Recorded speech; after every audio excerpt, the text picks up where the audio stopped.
نازل ہوا اصل میں کس لیے نازل ہوا؟ بیسکلی آپ صلی اللہ علیہ وسلم کو جو ہدایت ملتی رہی، جو آپ صلی اللہ علیہ وسلم کا مشن تھا، جو دعوتی پروگرام تھا آپ صلی اللہ علیہ وسلم کو اللہ تعالیٰ نے دیا تھا، اس میں لوگوں کو خبردار کرنا تھا، جس کو انذار کہتے ہیں، اور جو اس کو مان لیں اس کو تبشیر یعنی کہ بشارت دینا تھا، جو انہوں نے اپنی قوم کے سامنے پیش کیا آپ صلی اللہ علیہ وسلم نے۔ تو اس کا مضمون یہ ہے کہ جو کچھ آپ صلی اللہ علیہ وسلم کے ساتھ معاملات ہوئے، اللہ تعالیٰ کی ہدایت آئیں، اللہ تعالیٰ نے اپنے قوم کے سامنے اللہ کے نبی صلی اللہ علیہ وسلم نے اپنے قوم کے سامنے پیش کیا، انہیں خبردار کیا، جنہوں نے قبول کیا ان کو بشارت دی، اور اس کے ساتھ ساتھ جو سوالات ان کی طرف سے ان کے جوابات اور جو بھی معاملات ہوتے رہے، تو اس پیرائے میں اگر ہم سوچیں کہ یہ در حقیقت اس دور میں جو آپ صلی اللہ علیہ وسلم کے ساتھ ہو، اس کے روداد، اس کی کہانی، یا اس کے واقعات، یا اس کے احکامات کو بیان کر رہا ہے، تو اصل میں قرآن اس موضوع پہ، اس مضمون پہ بات کر رہا ہے۔ اس کے اول مخاطبین کون تھے؟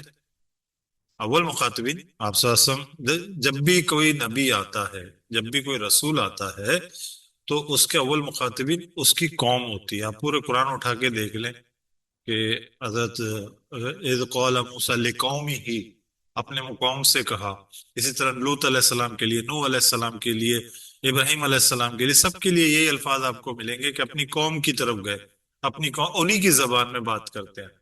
تو پہلے کون تھے مخاطبین؟ حجاز میں رہنے والے، یعنی کہ مکہ مدینہ ارد گرد کے علاقے رہنے والے مشرکین، جو ظاہر ہے جس مکہ سے آپ صلی اللہ علیہ وسلم کا تعلق تھا، اور ظاہر ہے وہاں پہ موجود اہل کتاب ہیں، اس کے ساتھ ساتھ پھر جو ایمان لائے مومنین اور جن کو خوشخبری دی گئی، یہ ان لوگوں سے اول خطاب ہے، ان لوگوں سے ہی براہ راست قرآن بات کر رہا ہے، آپ صلی اللہ علیہ وسلم انہی کو ایڈریس کر رہے ہیں۔ اب اگر ان کو اگر ہم تقسیم کریں، قرآن میں جو ٹائٹلز دیے گئے ہیں نا، جو خطاب ہیں، وہ کیا ہیں؟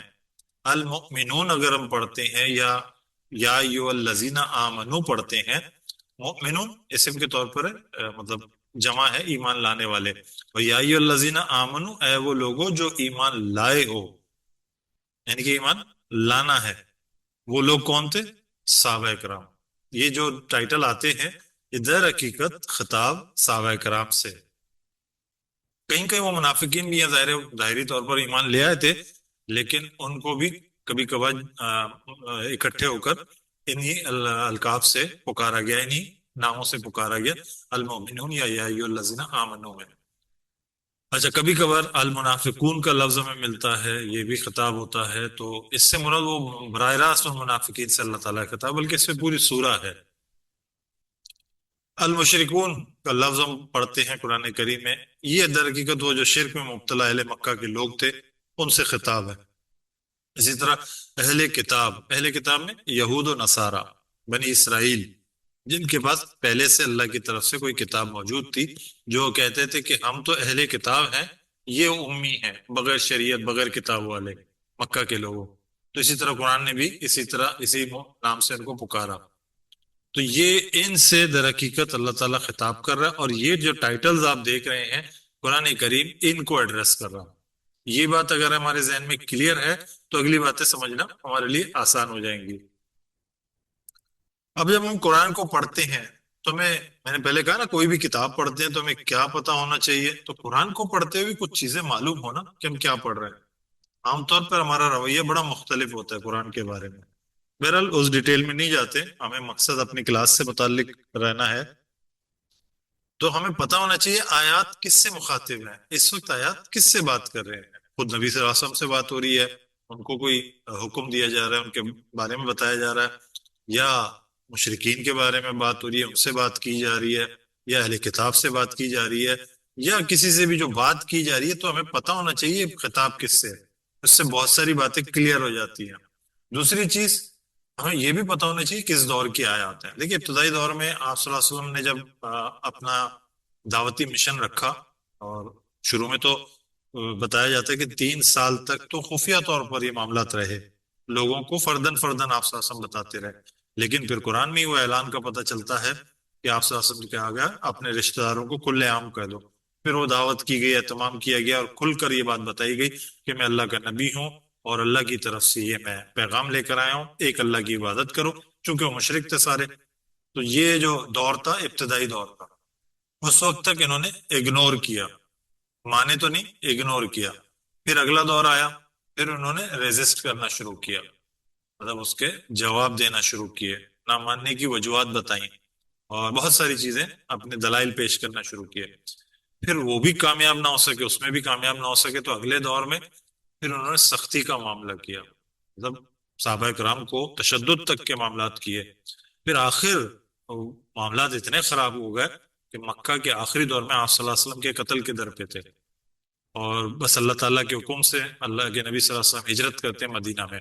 تو یہ ابتدائی دور کے جو مشکل مراحل تھے۔ پھر مدینہ میں جو دور تھا، اس میں ظاہر ابتدا میں کچھ جنگیں غزوات بھی ہوئیں، لیکن کچھ چیزیں سٹیبل ہونا شروع ہوئیں، ریاست کا قیام ہوا، دور دراز علاقوں میں پیغامات بھیجنے کا موقع ملا، غزوات سے فتوحات ملنا شروع ہو گئی۔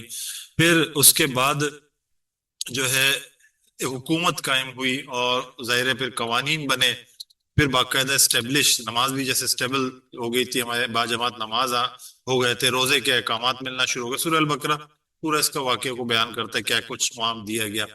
پھر جو ظاہر حج وہاں پہ ہوا کرتا تھا، اس کے لیے جانے کا حکم ملا۔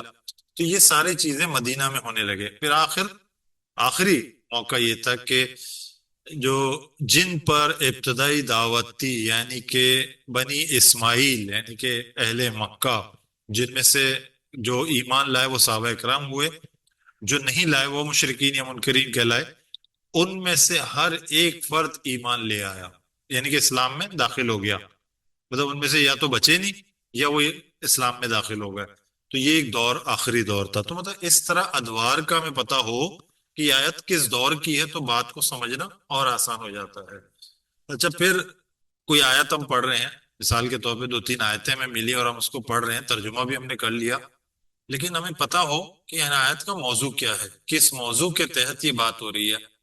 انشاءاللہ جب ہم آئیں گے، جب ان مقامات پہ پہنچیں گے، ہم بتائیں گے نا کہ یہ جو آیت ہم پڑھ رہے ہیں اس کا موضوع یہ ہے، اس بارے میں بات ہو رہی ہے۔ مثال کے طور پہ رمضان کی آیت آئیں گی، وہ تو بہرحال الفاظ سے بھی ظاہر ہو جاتے ہیں، لیکن کہیں کہیں ایسی بات ہوتی ہے کہ درمیان سے کچھ آیتیں ہوتی ہیں، تو ہمیں پتہ ہونا چاہیے کہ اس کا موضوع کیا ہے، کس موضوع پہ یہ بات ہو رہی ہے، آیتیں بیان ہو رہی ہیں۔ اچھا، جو آیتیں جس سورہ کی ہیں، جن کو ہم پڑھ رہے ہیں، تو ہمیں یہ بھی معلوم ہو سورہ کا موضوع کیا ہے۔ جیسے سورہ البقرہ کا جو موضوع ہے وہ 2 امتوں کا بیان ہے۔ ابتدائی امت وہ تھی جو بنی اسرائیل، جن کو پہلے امامت دی گئی تھی، اور ان کو معزول کیا جا رہا ہے، ان کے جرائم بتائے جا رہے ہیں، پھر ان کو معزول کیا جا رہا ہے۔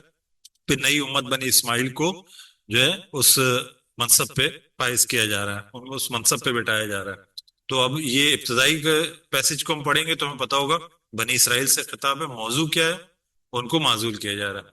دوسرا ٹکڑا پڑھیں گے، دوسرا حصہ پڑھیں گے سورہ البقرہ کا، تو بنی اسماعیل کو احکامات دیے جا رہے ہیں۔ تو یہ ہمیں اس موضوع کا پتہ ہونا چاہیے کہ سورہ کا موضوع کیا ہے۔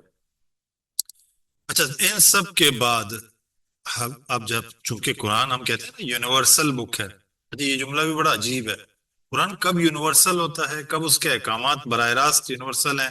کچھ احکامات ایسے ہیں براہ راست یونیورسل ہیں، وہ رہتی دنیا تک ویسے ہی ہیں جیسے ہیں۔ جیسے شرک نہ کرو، ایک حکم ہے، شرک کرنے والے کی سزا اللہ اس کو کبھی معاف نہیں کرے گا شرک کو۔ یہ اس وقت کے مشرکین کے لیے احکامات ہیں نا، میں جیسے بتا رہا ہوں کہ اول مخاطبین مشرکین تھے، ان کے لیے۔ لیکن آج بھی کوئی اگر شرک کرتا ہے تو کیا ہوگا؟ اصول وہی ہے، شرک اللہ معاف نہیں کرے گا۔ ایسی جتنی بھی ہدایات ہیں بیسکلی وہ یونیورسل ہیں، لیکن سبق جو ہمیں لینا ہے کہ ہم نے اس سے سمجھنا کیا ہے۔ اب اللہ تعالیٰ بنی اسرائیل کا قصہ ہمیں کیوں بتا رہے ہیں؟ اللہ تعالیٰ صاحب کا انبیاء کے قصے ہمیں کیوں بتا رہے ہیں؟ حضرت یوسف علیہ السلام کا پورا واقعہ ہمیں کیوں بتایا گیا؟ قرآن کا حصہ کیوں بنایا گیا؟ تو یہ وہ سوالات ہیں، ان کے جوابات یہ ہیں کہ اس سے ہمیں عبرت لینا ہے، اس سے ہمیں سبق لینا ہے۔ جو سورہ الفاتحہ ہم پڑھیں گے نا، جو دعائیں آتی ہیں، کن لوگوں کے راستے پہ چلانا ہے اور کن لوگوں کے راستے سے بچنا جن پہ غضب ہوا، اور کون سے لوگ ہیں جو گمراہ ہوئے ہیں، تو ہمیں پتہ ہوگا کہ یہ ماضی میں ہوا ہے، یہ ہو رہا ہے، یہ ہوگا، تو تبھی ہم انتخاب کر سکیں گے نا صحیح راستے کا۔ تو ہمیں سبق کیا لینا ہے ان سارے آیات کا، یا جو ہم پڑھ چکے یا موضوعات کا، تب ہی جا کر ہم صحیح معنوں میں اس سے فائدہ لے سکیں گے یا قرآن کو سمجھ سکیں گے۔ اگلی بات، ایک مسئلہ ہے۔ اصل میں یہ مسئلہ کہنے کو تو مسئلہ نہیں ہے، لیکن ہم نے بنا لیا ہے۔ ہم مسلمان عام طور پر قرآن کو اللہ کا معجزہ کہتے ہیں، جو کہ ہے، لیکن کبھی کبھار ہم اس بحث میں پڑ جاتے ہیں قرآن اللہ کا معجزہ ہے۔ اچھا، مزے کی بات ہے، جب پوچھا جائے کیسے، تو جواب کچھ عجیب سے ہوتے ہیں، اور جو عجیب سے مراد مطلب کیسے ہوتے ہیں؟ بس یہ اللہ کا کلام ہے، اس جیسا کلام نہیں۔ پھر کیا، یہ سائنسی حقائق کو بیان کرتا ہے۔ کچھ پڑھے لکھے لوگ ہیں جو سائنس کو جانتے ہیں، یہ سائنسی حقائق کو بیان کرتا ہے۔ مطلب یہ جواب ہم معجزے کے طور پہ بتا رہے ہوتے ہیں، اس میں ہر مسئلے کا حل موجود ہے۔ پھر ہم کہتے ہیں یہ عربی میں ہے، جو بہترین زبان ہے۔ اسی طرح کے جوابات ہمیں ملتے ہیں۔ اچھا، ان میں سے کوئی بھی بات غلط نہیں ہے، ان میں سے کوئی بھی بات ایسی نہیں جو غلط نہیں ہے، لیکن کیا اس معجزے کو بیان کر رہے ہیں ہم؟ میرے خیال میں نہیں۔ ہمیں مطلب اس کی مثال میں انشاءاللہ آگے بتاتا ہوں، تھوڑا سا اور معجزے کے بارے میں سمجھ لیں کہ قرآن معجزہ ہے۔ سب سے بڑا معجزہ کیا ہے؟ اس کا جمع ہونا، اس کا بیان ہونا، جو کسی کتاب کے ساتھ ممکن نہیں ہے، نہ ہی آج تک ہوا ہے۔ آپ دیکھیں قرآن کا جو نزول ہے، قرآن کیسے نازل ہوا؟ تقریری طور پر، زبانی نازل ہوا۔ کوئی جبریل امین کوئی کاغذ پہ لکھے ہوئے یا کسی صحیفے پہ، یا جیسے کہ حضرت موسیٰ علیہ السلام پہ وہ کتبے اللہ تعالیٰ نے عطا کیے، اس طرح کی تحریری طور پر کچھ بھی نازل نہیں ہوا۔ جبریل امین آتے تھے، آپ صلی اللہ علیہ وسلم کے قلب پہ آیتیں نازل ہوتی تھی، آپ صلی اللہ علیہ وسلم ان کو یاد کرتے تھے، اور اس کا بھی اہتمام اللہ تعالیٰ نے کیا۔ سورہ قیامہ میں اس کا بیان ہے، اللہ تعالیٰ ایسے ہی اس کو یاد کرواتے تھے، اور یہ بھی کہا کہ ہماری ذمہ داری ہے یاد کروانا، ہماری ذمہ داری ہے اس کو جمع کروانا اور اس کا بیان کرنا، اور اس پہ پھر جب بیان کر دیں تو اس پہ عمل کروانا۔ تو اللہ تعالیٰ نے ذمہ داری اپنے ذمہ لے لی، تو یہ کسی کتاب کے ساتھ آج تک ہو نہیں سکا۔ یہ قرآن کا ہی بڑا معجزہ ہے کہ یہ اللہ تعالیٰ نے اس کو ویسے ہی رکھا جیسے کہ نازل ہوا، آج تک یہ ویسا ہی ہے۔ معجزہ، اصل میں معجزہ کسے کہتے ہیں، یہ بھی تھوڑا سا کنفیوزنگ رہتا ہے ہمارے ذہن میں۔ معجزہ کہتے ہیں عاجز کرنے کو، اصل میں اس میں انگلش میں ہم ترجمہ کہتے ہیں میریکل۔ میریکل معجزے کا ترجمہ نہیں ہے، میریکل درگے کو وہ جادوئی لفظ بنتا ہے نا، میریکل نہیں، وہ معنی نہیں ہے۔ اس کا مطلب یہ ہوتا ہے عاجز کر دینا۔ اچھا، معجز جو عاجز ہوا، معجز جو عاجز کر دے، ایک حرکت کے فرق سے۔ قرآن کیا ہے؟ معجزہ، عاجز کرنے والی کتاب۔ کس کو؟ عقل و سمجھ کو۔ اب عرب جو موجود تھے، عربی جانتے تھے، انہی کی زبان میں تھی، کلام انہی زبان میں آ رہا تھا، اور بہترین وہ شاعر تھے اور زبان کو اچھی طرح جانتے تھے۔ چیلنج دیا قرآن نے کہ اس جیسا کلام لے کر آؤ، انہوں نے اپنے سارے عقل کے گھوڑے دوڑا دیے، وہ اس کلام کو زیر نہ کر سکے، اس کو چیلنج کے طور پہ وہ قبول ہی نہ کر سکے کہ ہم اس کے جواب میں کچھ لے آئیں۔ کئی مرتبہ اللہ تعالیٰ نے بتایا، پہلے سورہ کا کہا گیا، پھر کہا گیا 10 آیتیں لے آؤ، پھر کہا ایک آیت لے آؤ، پھر آخر میں کہا اس جیسی کوئی آیت لے آؤ، وہ نہیں لا سکے۔ یہ چیلنجز براہ راست آپ صلی اللہ علیہ وسلم دیتے رہے۔ یہ قرآن کا سب سے بڑا معجزہ تھا کہ عاجز کر دیتا ہے، اس کے آگے کوئی بات باقی نہیں رہتی۔ اور عربوں کے ساتھ ہوا، آج تو ہم عجمی ہیں، ہم کیا اس کے خلاف، یا اس کے اللہ نہ کرے خلاف، اس کے مقابل میں کوئی چیز ایسی لا کے رہیں گے کہ قرآن عاجز ہو جائے، نعوذ باللہ۔ مطلب میں کہنے کے لیے بتا رہا ہوں کہ قرآن کا سب سے بڑا معجزہ یہ کہ عقل و سمجھ کو ہی عاجز کر دیتا ہے۔ اس لفظ معجزے کا مطلب یہ ہے۔ اچھا، بہت سارے اعتبارات ہیں، لیکن الفاظ کے اعتبار سے لفظ جو ہے نا، جیسے کتاب میں ہم کچھ بھی لکھتے ہیں، مسٹیکس ہوتے ہیں، قرآن کا ہر لفظ اپنی جگہ پرفیکٹ ہے۔ میں کہہ رہا ہوں اپنی جگہ، میں ایک لفظ کو آگے پیچھے بھی نہیں کر سکوں گا، مطلب کوئی بھی نہیں کر سکتا، نہ ہی میں اس کی جگہ کوئی دوسرا لفظ لا سکتا ہوں سیم معنی والا، اب جبکہ دوسری کتابوں میں کرتے ہیں نا۔ اور کتابیں آپ نے دیکھی ہیں کہ جو کوئی بھی کتاب مصنف بڑی بہترین کتاب لکھے گا، کیا لکھے گا؟ ابتدائی مقدمے میں ہی لکھ دے گا کہ اس کتاب میں کوئی غلطی ہو، کوئی بات آپ کو ایسی لگے جو کہ صحیح نہ ہو، تو ہمیں اس نمبر پہ رابطہ کریں، یا فلاں فلاں طریقے سے ہمیں بتائیں تاکہ ہم اس کی کریکشن کر سکیں۔ قرآن کے ابتدائی مقدمے میں کیا لکھا ہوا ہے؟ ذالک الکتاب لا ریب فیہ، یہ وہ کتاب ہے جس کے اللہ کی طرف سے ہونے میں کوئی شک نہیں ہے، بلکہ اس کتاب میں کوئی شک ہے ہی نہیں۔ تو یہ وہ کتاب ہے جو اپنے الفاظ کے اعتبار سے ایک معجزہ ہے، جس کا ہر لفظ پرفیکٹ ہے، نہ ریپلیس ہو سکتا ہے، نہ جگہ چینج کر سکتے ہیں اس کی۔ اچھا، ہم جب ترجمہ کر رہے ہوتے ہیں نا تو ہم صرف ترجمانی کر رہے ہوتے ہیں بیسیکلی۔ ظاہر ہے ہم اس زبان کو جب سمجھیں گے نہیں تو ہم کیا کریں گے، اس سے ملتے جلتے الفاظ سے کر لیں گے، جیسے کہ الرحمن ایک سمپل اللہ کی صفت ہے، یہ لفظ ہے نا، اس کا ترجمہ آپ اردو یا انگریزی یا کسی بھی زبان میں کرنے جائیں، جو عربی میں جملہ ہے، جو لفظ ہے، اس کا ترجمہ نہیں کر سکیں گے، اس کی ترجمانی کر لیں گے، کچھ نہ کچھ الفاظ میں اس کو بتا دیں گے، لیکن اس کا اصل مزہ، اس کا اصل معجزہ، اس کا اصل جسے کہتے ہیں معجزے سے مراد عاجز کرنے والا، اس کا اصل جو مفہوم ہے وہ صرف عربی میں ہی سمجھ میں آئے گا۔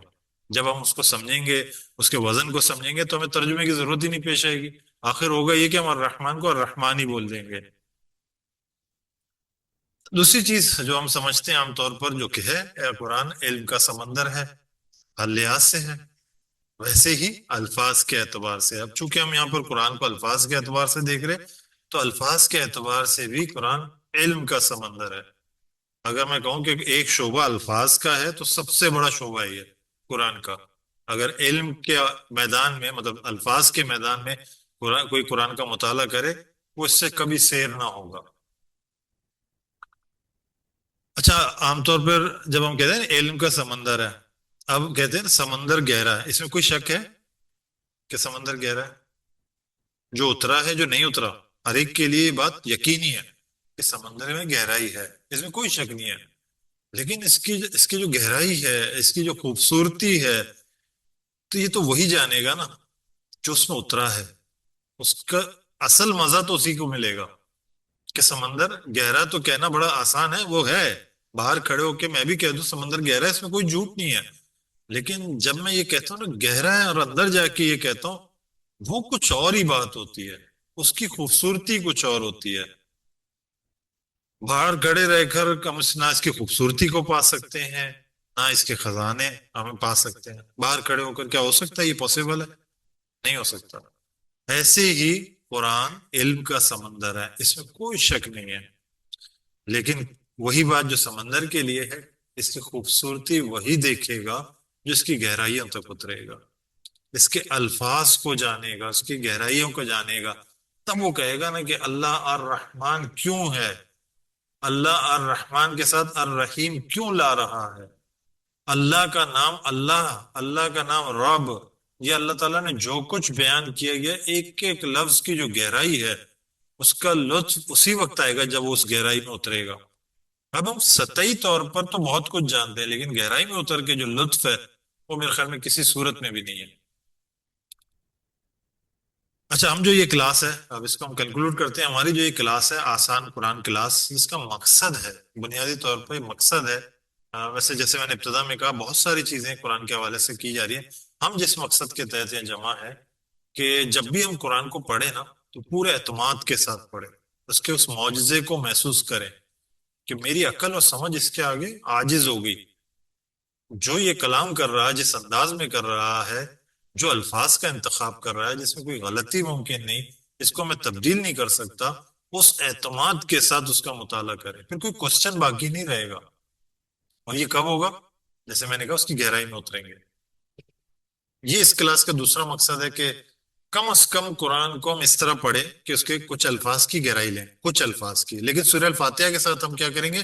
ہر لفظ کو کھولیں گے، چونکہ سورہ الفاتحہ پورے قرآن کا خلاصہ ہے، اس کے ہر لفظ کو ہم کھولیں گے تاکہ ہمیں پتہ چلے کہ یہ انداز ہے، بیسیکلی وہ عادت دینا ہے کہ الفاظ کو کیسے ہمیں دیکھنا ہے، کیسے مطالعہ کرنا ہے۔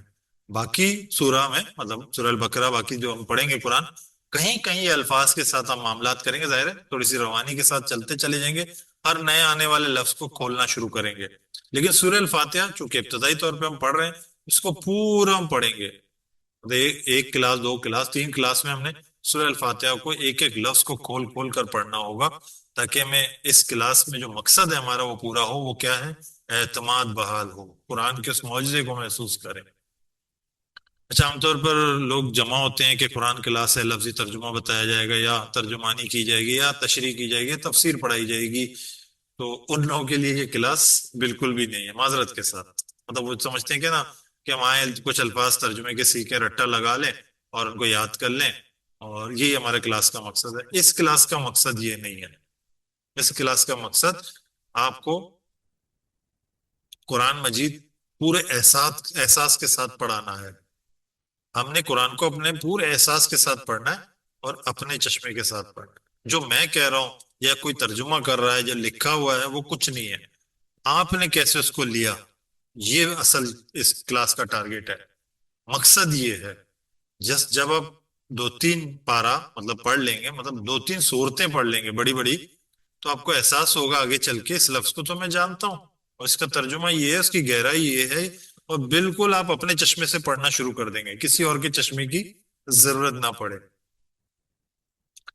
آخر میں ظاہر ہے اس قرآن کے حوالے سے ہم جب قرآن کا مطالعہ کرتے ہیں تو کوئی بھی چیز ہم پڑھتے ہیں، آپ صلی اللہ علیہ وسلم کا طریقہ رہا ہے کہ دعا کرتے تھے ابتدا میں بھی اور آخر میں بھی. ابتدا میں ہم چند دعائیں پڑھی، آخر میں بھی کچھ دعائیں پڑھتے ہیں. بہت ساری دعائیں میرے ذہن میں آ رہی تھی، لیکن ایک دعا جو ہمارے امام صاحب اپنے خطبے میں، جمعے کے خطبے میں پڑھتے ہیں، مجھے بہت اچھی لگتی ہے دعا. اس میں مجھے ایسا لگتا ہے کہ قرآن واقعی اتر گیا میرے اندر، جو میں نے پڑھا سنا اتر گیا میرے اندر. تو وہ دعا میں ہمیشہ دہراتا بھی ہوں اور میں وہی دعا آپ لوگوں کے ساتھ شیئر کر رہا ہوں. آپ لوگ جو دعا کرنا چاہیں کیجیے گا. جب بھی قرآن پڑھیں اس کو اپنے اندر سمونے کے لیے یہ دعا بھی ذات اپنے دعاؤں میں شامل کر دیں. وہ دعا کیا ہے؟ ویسے یہ طویل دعا کا ایک حصہ ہے. اللہم نور قلوبنا بالقرآن. اے اللہ، اے ہمارے اللہ، اے دل کے قریب اللہ، منور کر دے، روشن کر دے، قلوبنا دلوں کو ہمارے، بالقرآن قرآن کے ساتھ. اتر گیا نا دل میں قرآن، اس کا نور اتر گیا.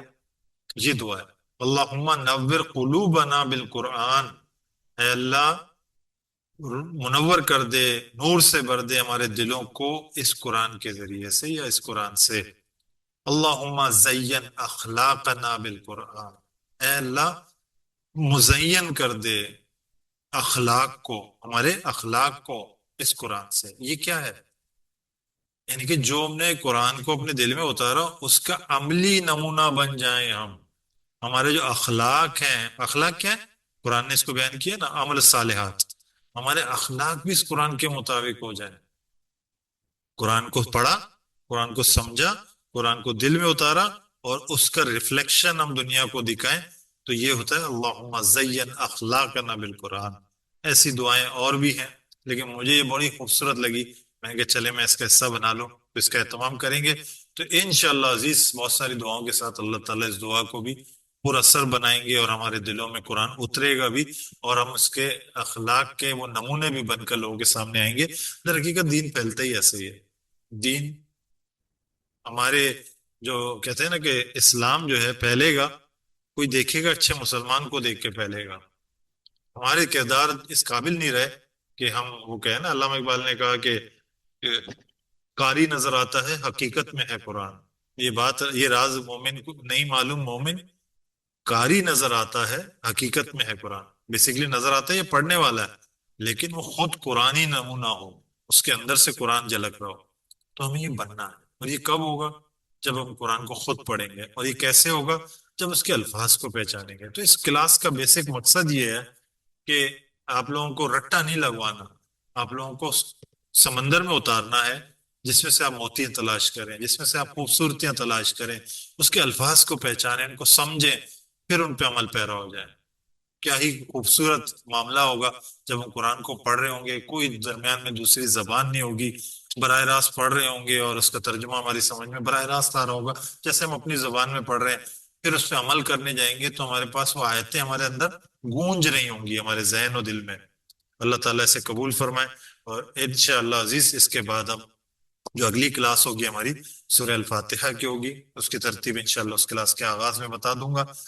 اللہ سے دعا ہے اللہ جو کچھ یہاں پہ ہم نے سنا پڑھا سمجھا اللہ تعالیٰ اس پر عمل پیرا کرنے کی توفیق عطا فرمائے. سبحانک اللہم وبحمدک نشہد ان لا الہ الا انت نستغفرک ونتوب الیک. جزاکم اللہ خیرا. اس حوالے سے کوئی بھی آپ کو کوشچن ہو، کوئی بات سمجھنی ہو یا کوئی بات واضح نہ ہوئی ہو تو آپ بے شک میرے نمبر پہ رابطہ کر سکتے ہیں یا یوٹیوب چینل پہ اس کے نیچے کمنٹس میں بھی اپنی بات رکھ سکتے ہیں. اور میں چاہوں گا کہ اگر آپ سمجھتے ہیں کہ یہ کلاس ایسے کلاس ہے جس سے آپ مستفید ہو رہے ہیں اور یہ دوسروں تک بھی پہنچے، تو میری گزارش ہوگی اس چینل کو دوسروں تک پہنچائیں، اسے سبسکرائب کریں، دوسروں تک پہنچائیں، شیئر کریں تاکہ لوگ اس سے مستفید ہوں اور زیادہ سے زیادہ لوگ اس کلاس میں شامل ہوں۔ جزاکم اللہ خیر، السلام علیکم ورحمۃ اللہ وبرکاتہ۔